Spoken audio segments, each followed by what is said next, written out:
So it was a controller issue that I had.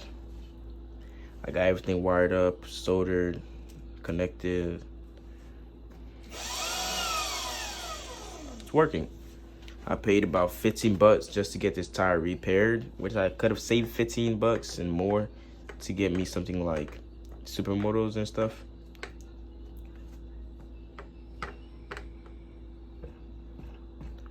But I spent 15 bucks to get the, what is it, inner tube repaired. Not something I regret, but something I wouldn't say to go do. Probably say something like, save what you got and get some supermotos instead of rushing to spend this amount of money on a tube repair.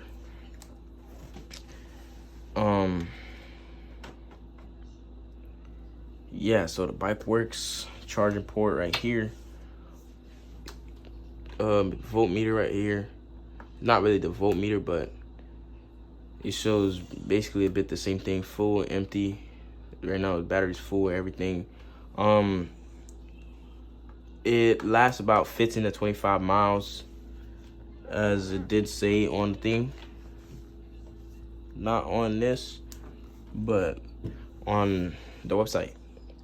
It took about 5 days to deliver and everything. If you do want any of these parts, I can list them down in the description next video. Y'all just let me know in the comments. I can do that for y'all. So here's the bike.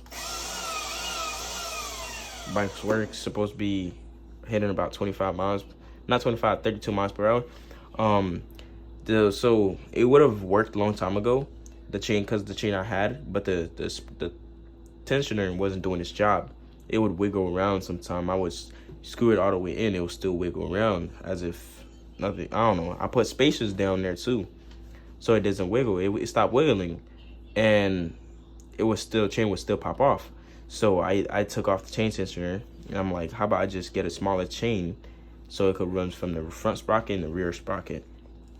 And that's what I did. I'm waiting for the change to be here about Saturday or Sunday max.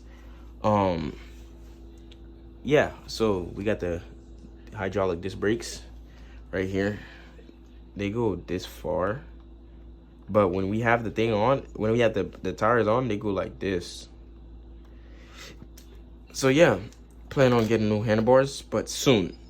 Not yet. Later in the future, we're gonna get brand new handlebars. Right now we don't have about 1.2 grand, but we're hoping YouTube and TikTok could help us gain some bread, you know, for, you know, content we're making and stuff. Maybe being able to get a Yasma. I mean, I could get a E-Ride Pro or a bigger bike like E-Box 2.0, but not yet, because this is all we got and we don't have the money. This basically ate our money. Battery, whatever, motor, everything, dude. This took all my $450, bro. Everything to get done, it took about $450, but the tires cost took about $465, but that's all right, because this is where it's gonna be, getting us content. It's gonna be recording videos, having fun, popping some wheelies on knee knocks and stuff like that. Yeah, so here's what the bike looks like when the seat is on. Here we go. I mean, it's not fully placed in, but there we go. My phone's ringing. Yeah.